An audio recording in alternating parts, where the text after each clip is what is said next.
اے خدائے لم یزل، اے خدائے مہرباں، تیری رحمت بے کراں، تیری رحمت بے کراں، مگر میرا دامن خالی ہے، اس میں تو کچھ بھی نہیں، صدیوں سے خالی ہے یہ، صدیوں سے اس آس میں جی رہا ہوں میں کہ اب میرے دن بھی بدلیں گے، میرے دن بھی بدلیں گے۔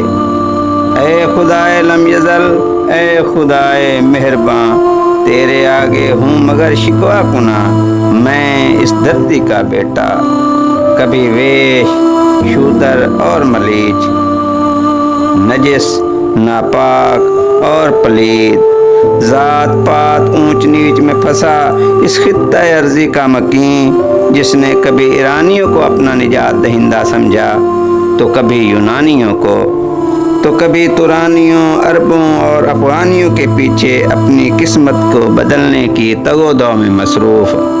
میں نے ہر فاتح کو اپنا رہبر مانا، میں نے ہر مسلح رشی کو اوتار سمجھ کر اس کی پوجا کی، میں کبھی ارجن، رام اور لکشمن کے نام پر سجدہ ریز ہوا تو کبھی نانک کو اپنا بھگوان مان کر اس کا پیرو ہوا۔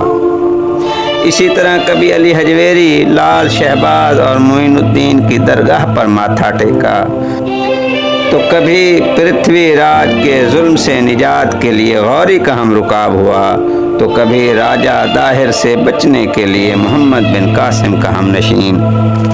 آج بھی کہنے کو میں ایک آزاد ملک کا آزاد شہری، لیکن حقیقتاً مجبور، محبوس، پابند، محکوم۔ مجھے انگریزوں کی ظالمانہ غلامی سے نکلے 70 سال سے زیادہ ہو چکے، مگر میں آج بھی اسی طرح ظالمانہ غلامی میں جکڑا ہوا ہوں۔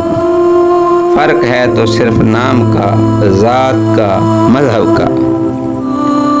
میرا آج بھی کوئی حق نہیں ہے ریاست پر، نہ تعلیم کا، نہ صحت کا، نہ انصاف کا۔ ہاں مگر میں قرض دار ہوں اور نسلوں سے اس قرض کی ادائی میں مصروف ہلکان، مگر قرض ہے کہ ادا ہی نہیں ہوتا۔ اے خدائے لم یزل، میری نسلوں کی محرومی، رسوائی، آبلا پائی کا کچھ مول بھی ہے یا نہیں؟ اے خدائے لم یزل، میں تیرا عاجز بندہ تجھ سے ہوں شکوہ کناں، اے خدائے لم یزل، اے خدائے مہرباں۔